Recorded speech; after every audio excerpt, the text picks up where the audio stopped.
さんこんにちは、しまゆです。今日はネットワークビジネスの嘘本当ということで、世の中のイメージと実態についてお話ししていきたいと思います。今日は話が長いのでスピーディーに分かりやすく話をしていくためにカンペを読ませていただきます。ご了承ください。なぜこのチャンネルでネットワークビジネスを取り上げるのかというと、質の高い健康食品などを購入するため、あるいはお金を得るための一つの選択肢として、私は客観的にネットワークビジネスをありだと思っているんですが、世間のイメージや偏見があまりにひどいので、そのイメージを少しでも変えたいと思うからです。イメージや偏見だけで自分や周りの人の選択肢を狭めるというのは本当にもったいないことです。なのでこの動画で少しでも客観的にネットワークビジネスのことを知って、人生の選択肢として真剣に考える人が増えたらと思っています。SDGs で言うと、1番貧困をなくそう、3番すべての人に健康と福祉を、8番働きがいも経済成長もの目標に関するお話です。ちなみに 100% アンチの方はアンチのままでいいと私は思うので、こちらの動画は見ないことをお勧めします。人は自分の固定概念が正しいと思える理由ばかりを集めてしまうという脳の性質を持っているので、自分の考えを変えたいと思わない限り、この動画を見ても時間の無駄でしかありません。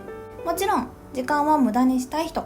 もしくは嫌いなものに時間を使って嫌な気分になりたい人はどうぞご覧ください。本題に入る前に、私がどういう人間なのか分かった方が話を聞くかどうかの参考になると思うので、自己紹介をしたいと思います。そんなのどうでもいいよという方はチャプターを作ってあるので、本題のところまで飛ばしていただけたらと思います。はい、簡単に言うと、私は今現在進行形で健康系のネットワークビジネスの会社で製品を愛用している人間です。2016年の9月から約5年間関わっています。収入面で言うとほぼ稼げていませんが、会社の理念や製品のクオリティが本当に素晴らしいと思っているので、製品を買い続けて使い続けています。ちなみに私がほぼ稼げていない理由は、1対1の営業と人のモチベーティングが苦手だからです。人と会うと大体私が9割くらい相手の話を聞いて、自分のビジネスの話ってほぼできずにいつも終わるんですね。相手は気持ちよくなって帰ってくれるので、カウンセラーの仕事は向いているかなと思うんですけれども、商品を売るということは苦手だとこの5年間でよく分かりました。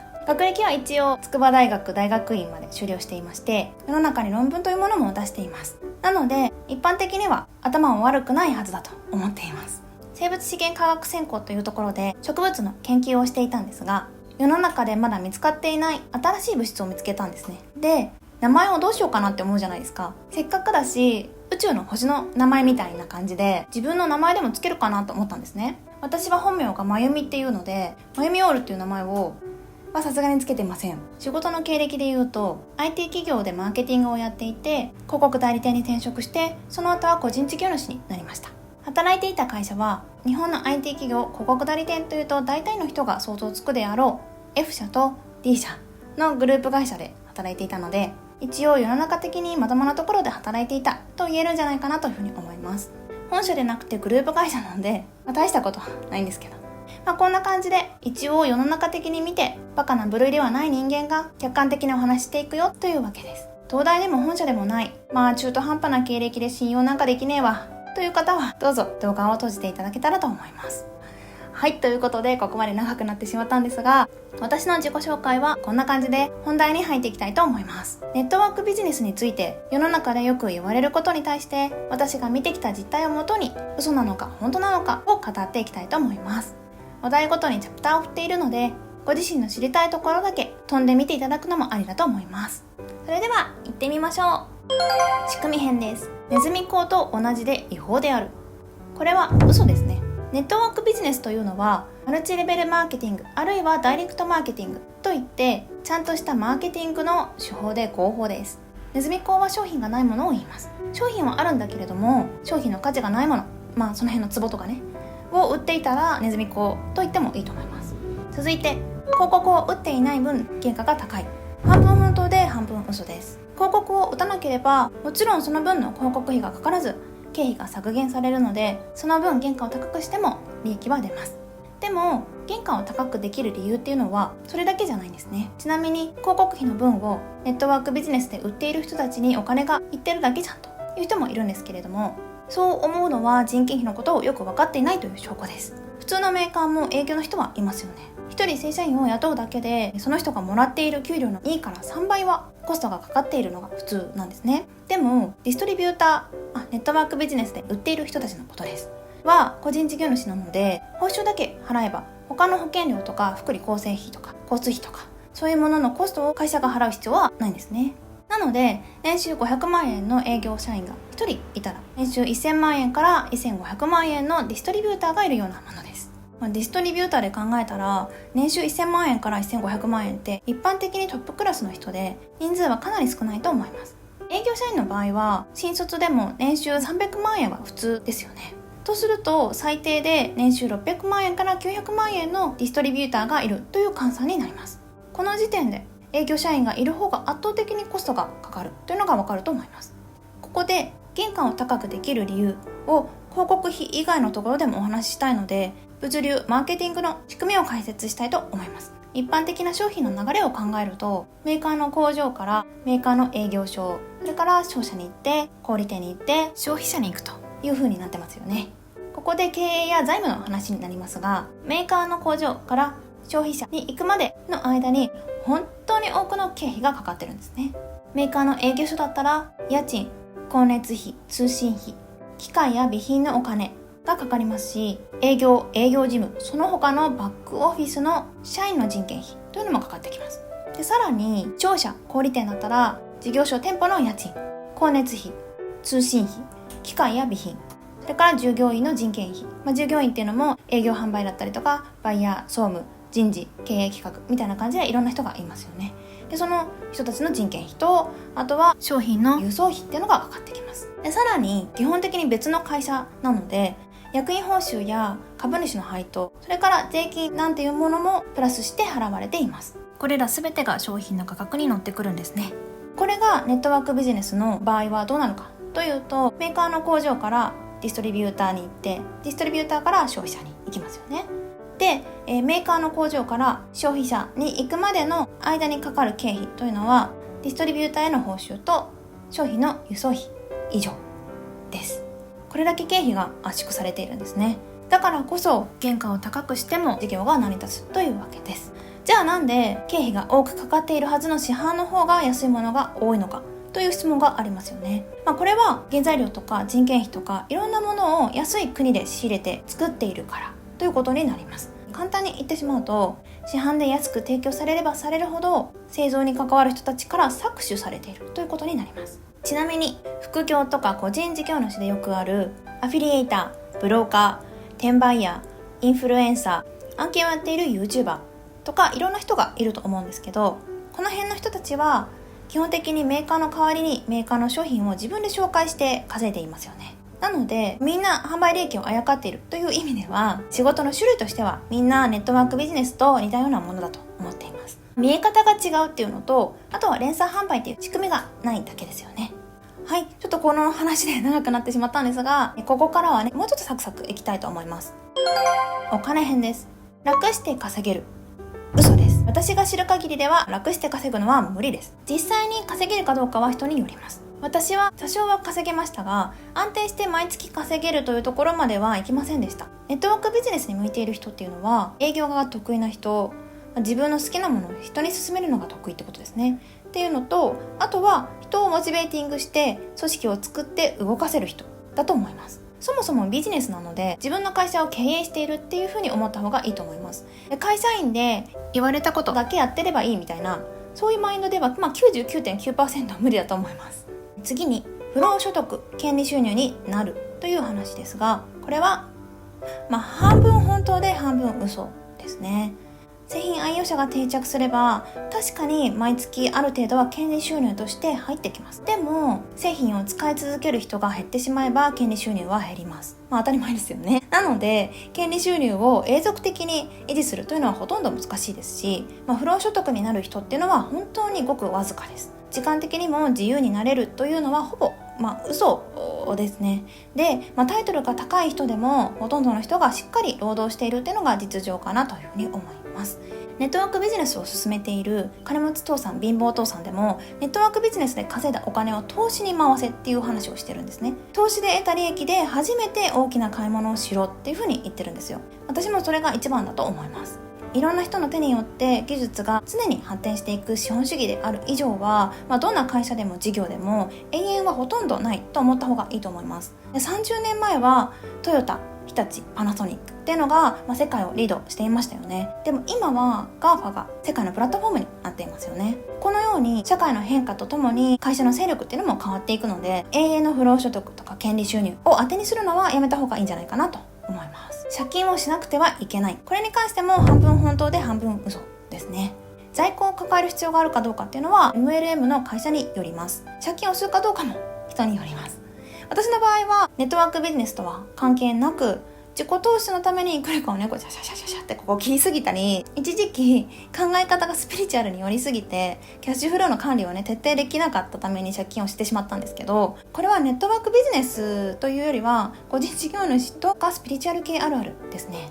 健全にお金を回してネットワークビジネスをやっている人も多くいます。次、先に始めた人だけ儲かる。これは半分本当で半分嘘です。こればっかりですね。はい。先に始めた人の方が有利であることは確かなんですね。でも先に始めても稼げないって人もいます。私の場合は6年間関わっていますが、私より後に始めて安定して稼いでる人ってもいるんですね。なので、稼げるかどうかっていうのは会社の報酬プランとその人によると思います。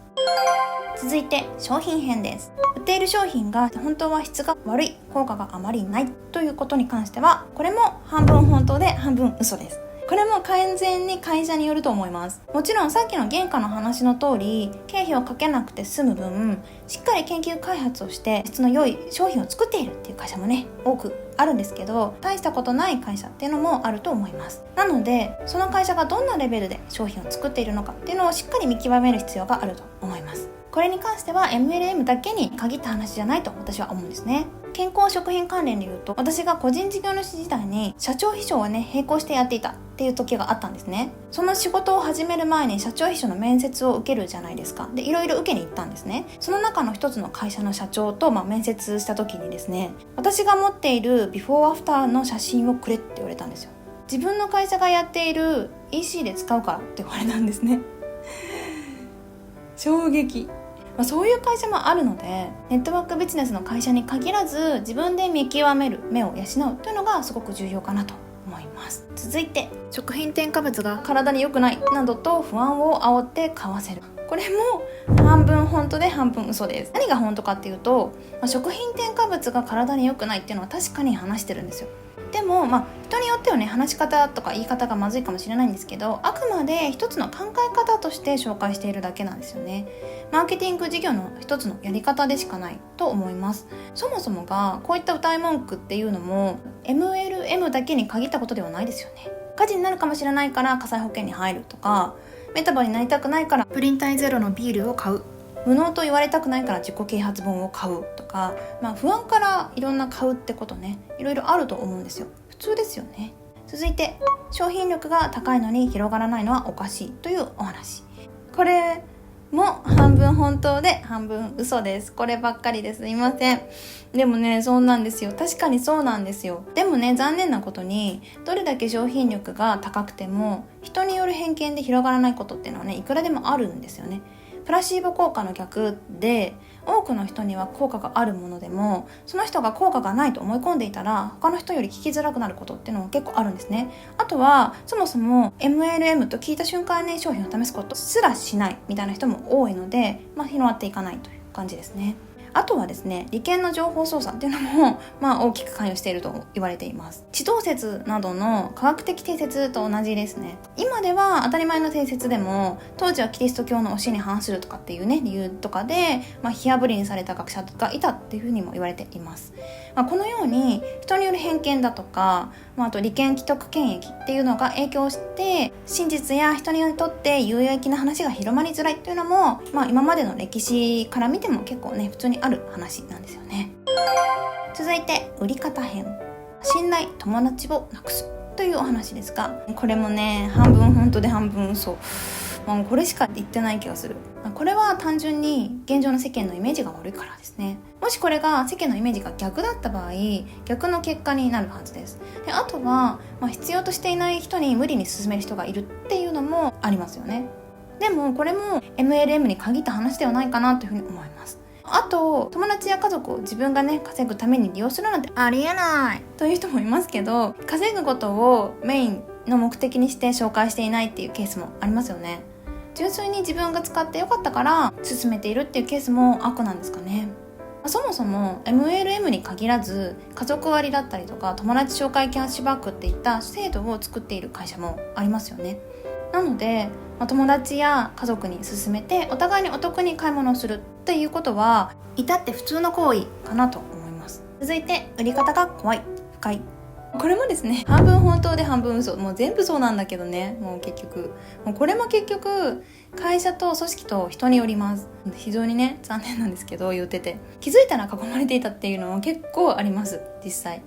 この人もみんな関係者だったんかーいっていうそういうやつですね。こういうのは実際に囲まれた側嫌な気持ちになったりするので、ディストリビューターの人はやめた方がいいんじゃないかなというふうに思います。あとは1対1でブラインド勧誘、会社の話をすることを言わずに、会って勧誘するっていうそういうものなんですけど、そういうのも結構あります。ブラインド勧誘は法律で禁止されてるんですね。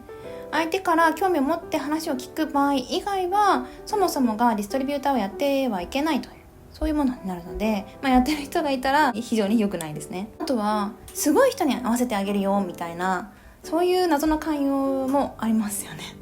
出たって感じですよね。で正直これはディストリビューターの人はやめた方がいいかなと私は思います。相手にとって本当に会うと有益な人っていうのはいるので、そういう人を相手が本当に望んでいるなら紹介するっていうのはいいんですけど、誰にでもこのねすごい人に合わせてあげるよっていうのを言うのはバカの一つ覚えかなというふうに思います。MLM の場合、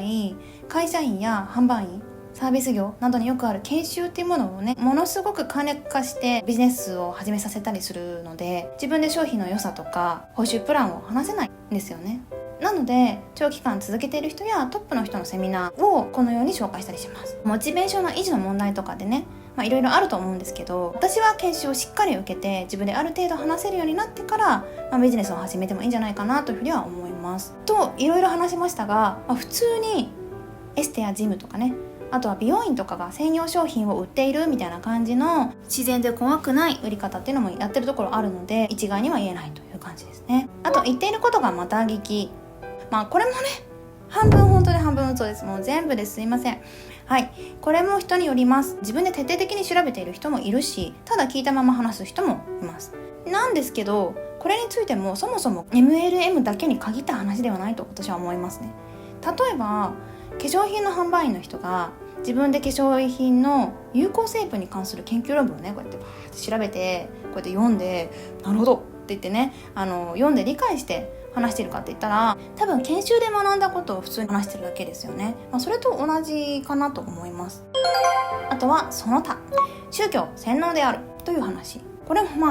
半分本当で半分嘘かなと思います。全ての MLM が宗教だと私は思ってないですけど、宗教的な感じでやってるところも実際ありますし、洗脳はね確かにあると思います。というか世の中で生きている人っていうのは MLM に限らず全員洗脳されていると私は思ってるんですね。人は何かしらの教育を受けて情報を常に得て過ごしていますよね。その時点で教育者だったりとか情報源の操作を受けているんですよ。 100% 自分は洗脳されていませんっていう風に自信を持って言える人いますか？そういう人は考えてほしいんですけど、今自分が吸っている空気で吸ってる空気あるじゃないですか。その空気に酸素は何%ありますか？答えは約 20% ですよね。合ってましたか？でも自分で 20% あるっていう風に実際にチェックした人っていますか？私はチェックしたことないんですね。そうやってこの世の中っていうのは自分では確かめていないことを本当だと信じていることだらけなんですよ。それを洗脳じゃないとしたら何て言うんでしょうか。でも MLM の人にありがちの他の商品より自分の会社の商品が一番だという人がね本当に多いなと思うんですけど、それはちょっとね私は変だなというふうに思います。他の世界中の全ての商品を知っているのかっていうふうに疑問に思いますよね。私は今使っている会社のものよりもいいものを知ったら、普通に乗り換える気満々です。これが最後です。最後、ネットワークビジネスにハマる人はバカ。これもですね半分本当で半分嘘です。その人がね、ネットワークビジネスに関わっている目的とその会社を選んでいる理由が何かによると思います。ただただお金のため不労所得を得たいだけで、確かな根拠もなくその会社は伸びて自分は不労所得を得られるとね思ってハマっているなら、思考の浅い方なんだなぁと。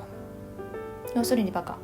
失礼いたしました。はい、以上です。お話した全部を並べるとこんな感じです。これを簡単にまとめると、1、質の高い製品を提供している会社はある。2、営業や組織を作るのが得意、もしくは得意になりたい人が自分の扱っている製品が素晴らしいと確信して経営だと思って本気で取り組んだら稼げる。3、製品や報酬プランは会社によるので見極めが重要という感じです。皆さんがネットワークビジネスについて真剣に考える手助けになっていたら嬉しいです。それでは最後に、毎回恒例の私のステータスウィンドウをチェックして終わります。いつもお話ししている通り、 SDGs レベルは話題にしたらレベル1アップ、実践したらさらにレベル1アップ、そして一つの行動を継続的に実践し続けていたらさらにレベル1アップ、一つの行動の継続的な実践をやめたらレベル1下がるというルールで更新していきます。今日は1番、貧困をなくそう、3番、すべての人に健康と福祉を、8番、働きがいも経済成長もについて話題にしたので、138番がレベル1ずつアップです。やったー。はい、ということで今日はネットワークビジネスのイメージと実態について話してきました。ここまで動画を見てくださってありがとうございました。この動画が良かった方は高評価をよろしくお願いします。またこのチャンネルでは人にも地球にも優しい社会を作るための考え方やサービスを紹介しています。そういったことに興味のある方はぜひチャンネル登録もよろしくお願いします。それではまた次の動画でお会いしましょう。バイバイ。